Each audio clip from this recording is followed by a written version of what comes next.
Hello guys, in this video I'm going to show you how to turn on location-based security for your Revolut debit cards. It's very easy. I'm going to show you step by step how to do it. Just open up the Revolut application.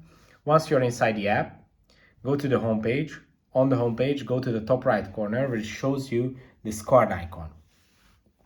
This is where you can see all your debit cards. Now click on the one that you would like to turn on this feature for. Then go to settings. Inside the settings, just scroll down and you will find the location-based security.